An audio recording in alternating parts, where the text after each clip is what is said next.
Bismillahirrahmanirrahim. Assalamualaikum warahmatullahi wabarakatuh.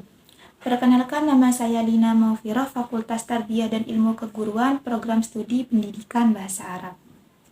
Saya di sini akan menjelaskan ilmu alullah mengenai pengertian ilmu aswat, kemudian pembagian ilmu aswat, apa yang dimaksud dengan alat ucap, dan apa itu yang dimaksud dengan artikulasi.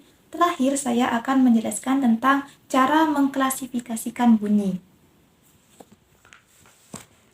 Langsung saja, yang pertama saya akan menjelaskan tentang pengertian ilmu aswat. Nah, yang dimaksud dengan ilmu aswat adalah ilmu yang membahas tentang bunyi atau ilmu yang mempelajari tentang sistem bunyi bahasa yang terucap dari lisan manusia. Tuh. Kemudian yang selanjutnya pembagian ilmu aswat. Ilmu aswat terbagi menjadi dua, yaitu ada fonetik dan ada fonemik. Fonetik adalah ilmu yang membahas tentang bunyi bahasa tanpa memperhatikan bahwasannya fungsi bunyi bahasa tersebut merupakan pembeda makna dari bunyi bahasa yang lain. Sedangkan yang dimaksud dengan fonemik adalah ilmu yang membahas tentang bunyi bahasa yang memperhatikan bahwasannya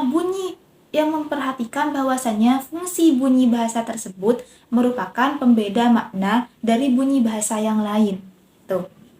Selanjutnya saya akan membahas tentang alat ucap.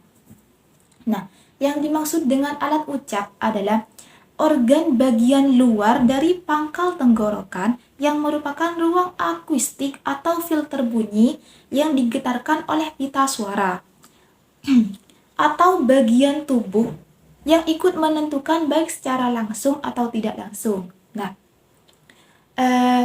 alat ucap terbagi menjadi beberapa bagian, yaitu diantaranya ada bibir bawah, bibir atas, gigi, kerongkongan, kemudian lidah, ujung lidah, daun lidah, terus lidah bagian bawah, kemudian gusi, langit-langit keras, dan lain sebagainya. Itu merupakan alat ucap manusia. Tuh. Yang selanjutnya yaitu pengertian artikulasi.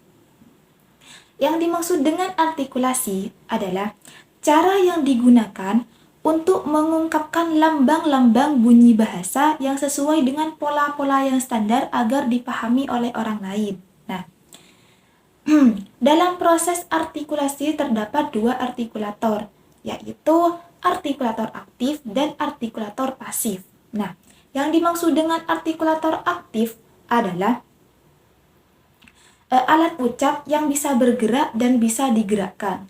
Sedangkan yang dimaksud dengan artikulator pasif adalah alat ucap yang tidak bisa bergerak dan tidak bisa digerakkan. Tuh.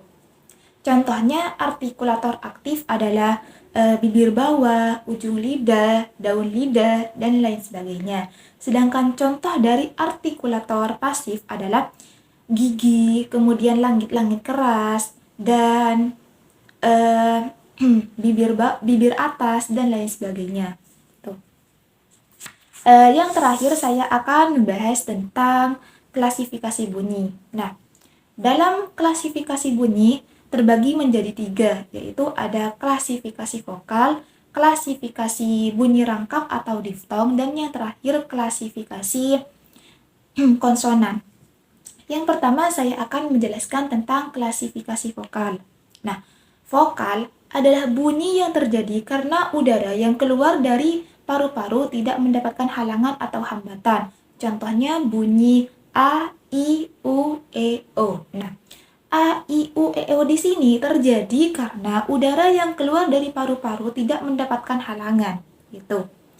Dan yang kedua, saya akan menjelaskan tentang klasifikasi bunyi rangkap atau diftong. Nah, bunyi rangkap adalah bunyi yang terdiri dari dua bunyi dan terdapat dalam dua suku kata. Nah, disebut diftong atau vokal rangkap karena posisi lidah ketika memproduksi bunyi ini pada bagian awalnya dan bagian akhirnya tidak sama gitu. Ketidaksamaan itu menyangkut tinggi rendahnya lidah atau bagian lidah yang bergerak. Contohnya harimau, kerbau, dan lain sebagainya. Nah, yang terakhir yaitu klasifikasi bunyi konsonan. Nah, Klasifikasi bunyi konsonan adalah bunyi atau ujaran yang terjadi karena udara yang keluar dari paru-paru mendapatkan halangan. Contohnya bunyi B, C, D, W, dan lain sebagainya. Itu yang dapat saya sampaikan. Mungkin mohon maaf apabila terjadi banyak kesalahan. Wassalamualaikum warahmatullahi wabarakatuh.